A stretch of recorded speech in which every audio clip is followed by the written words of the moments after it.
yang alhamdulillah perlu kita syukuri saat ini seluruh RSUD telah beroperasi, masih ada sebagian yang belum beroperasi penuh. Terima kasih Pak Mensesnek. Bismillahirrahmanirrahim. Assalamualaikum warahmatullahi wabarakatuh. Salam sejahtera untuk kita semuanya. Salve Om Swastiastu, Namo Buddhaya, salam kebajikan. Bapak Ibu saudara-saudara yang saya hormati, hari ini kami akan menyampaikan perkembangan terbaru penanganan bencana di Aceh, Sumatera Utara dan Sumatera Barat. Sekali lagi kami tegaskan bahwa Bapak Presiden memerintahkan seluruh jajaran kementerian, lembaga, TNI, Polri, pemerintah daerah terus mengerahkan segala daya upaya untuk percepatan penanganan pasca bencana. Kami mewakili pemerintah menyampaikan terima kasih dan apresiasi sebesar-besarnya kepada seluruh masyarakat, relawan, jajaran TNI, Polri, ASN pusat dan daerah, serta para pekerja swasta yang bekerja keras dalam penanganan bencana ini. Dan ini adalah kunci utama kegotong royongan ini untuk memulihkan Sumatera. Bapak Ibu dan saudara-saudara yang saya hormati, pertama, saat ini lebih dari separuh kabupaten kota yang terdampak telah beralih dari fase tanggap darurat ke fase transisi, rehabilitasi, dan rekonstruksi. Di Aceh, terdapat 7 kabupaten kota yang sudah masuk ke fase transisi, rehabilitasi, dan rekonstruksi. Sedangkan 11 kabupaten kota di Aceh masih memperpanjang masa tanggap darurat. Di Sumatera Utara terdapat 8 kabupaten kota yang sudah masuk ke tahap transisi, rehabilitasi, dan rekonstruksi, dan 8 kabupaten kota masih tanggap darurat. Sedangkan di Sumatera Barat terdapat 10 kabupaten kota yang masuk ke fase transisi, rehabilitasi, dan rekonstruksi, dan masih ada 3 kabupaten kota yang berada dalam fase tanggap darurat. Daerah yang melakukan perpanjangan status tanggap darurat tersebut ini dimaksudkan bertujuan agar daerah benar-benar siap masuk ke fase rehabilitasi dan rekonstruksi. Yang kedua, terkait dengan isu listrik, air, dan jaringan komunikasi.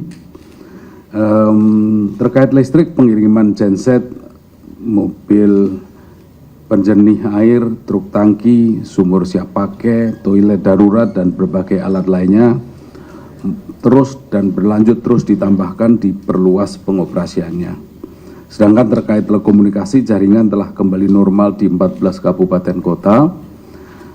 Untuk daerah yang belum pulih, ditambahkan Starlink, kami saat ini menambah 280 unit, dan bersamaan dengan itu percepatan pemulihan jaringan komunikasi terus dilakukan.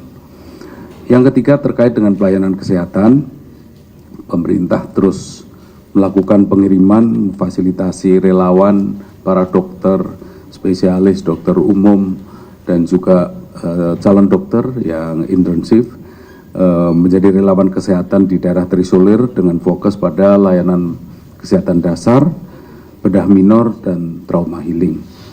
Yang alhamdulillah perlu kita syukuri saat ini seluruh RSUD telah beroperasi, masih ada sebagian yang belum beroperasi penuh.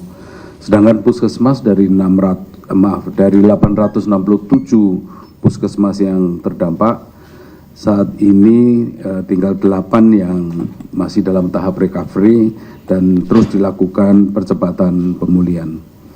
Yang keempat, terkait dengan pendidikan, nanti tanggal 5 Januari akan masuk kepada mulai pembelajaran baru.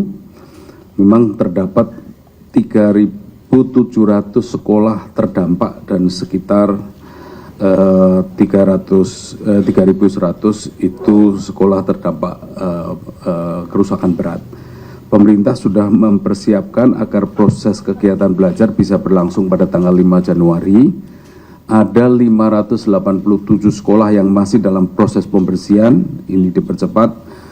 Target kita adalah pada tanggal 4 Januari sudah selesai. Namun memang masih akan ada proses belajar mengajar yang dilakukan di tenda, yaitu sebanyak 54 sekolah.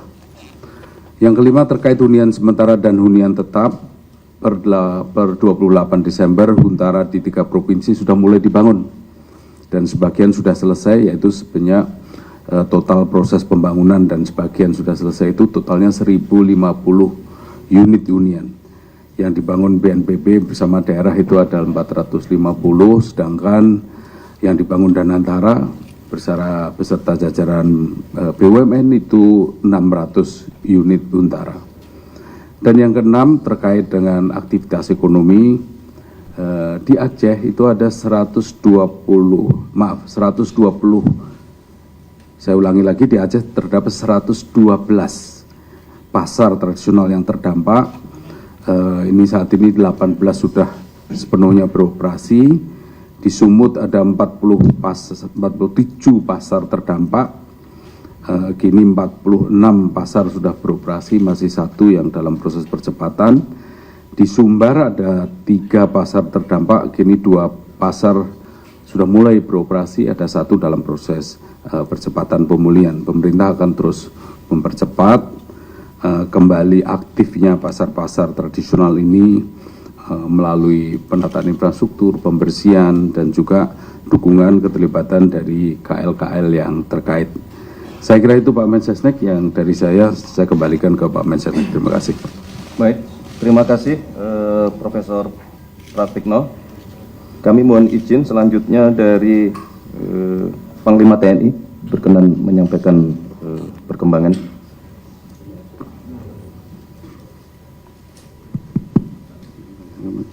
Terima kasih, Mensesnek.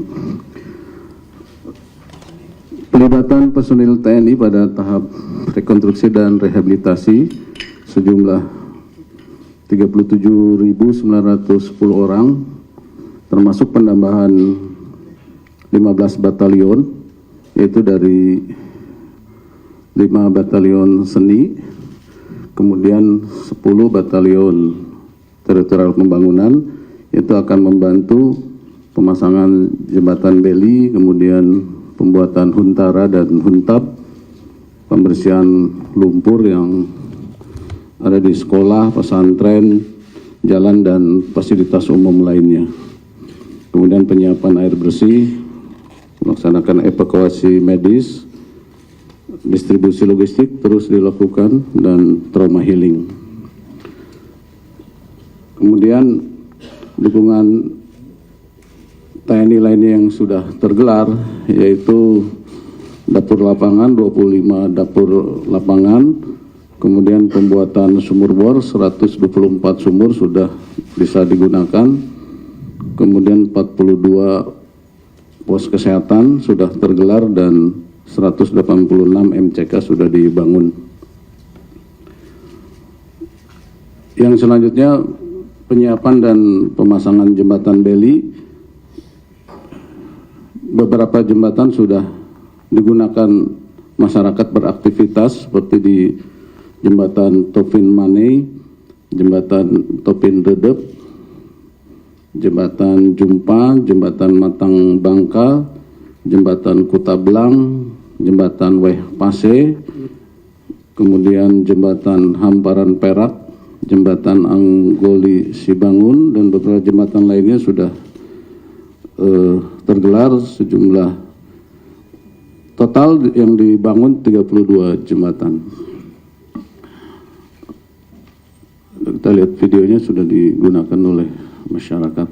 Kemudian juga penyiapan dan pemasangan jembatan Aramco, ada 40 jembatan yang sedang dibangun, dan beberapa sudah selesai dan sudah digunakan oleh masyarakat.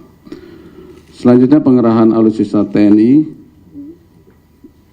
menggelar 89 unit terdiri dari pesawat, kemudian heli, dan KRI.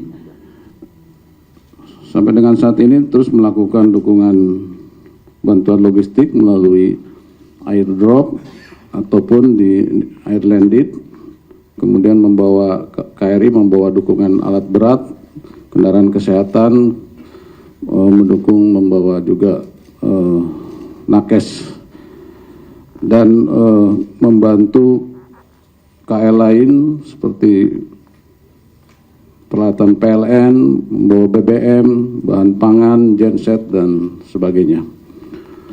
Adapun logistik yang sudah didistribusikan sejumlah 2.669,53 ton, yaitu melalui Angkatan Udara dan airdrop, dan melalui KRI dan kapal ADRI, dan bantuan melalui jalur darat. Demikian yang bisa disampaikan. Terima kasih. Baik, terima kasih Bapak Panglima TNI, dan kita mengucapkan terima kasih kepada Panglima TNI beserta seluruh jajaran yang sejak hari pertama TNI telah bekerja dengan sangat luar biasa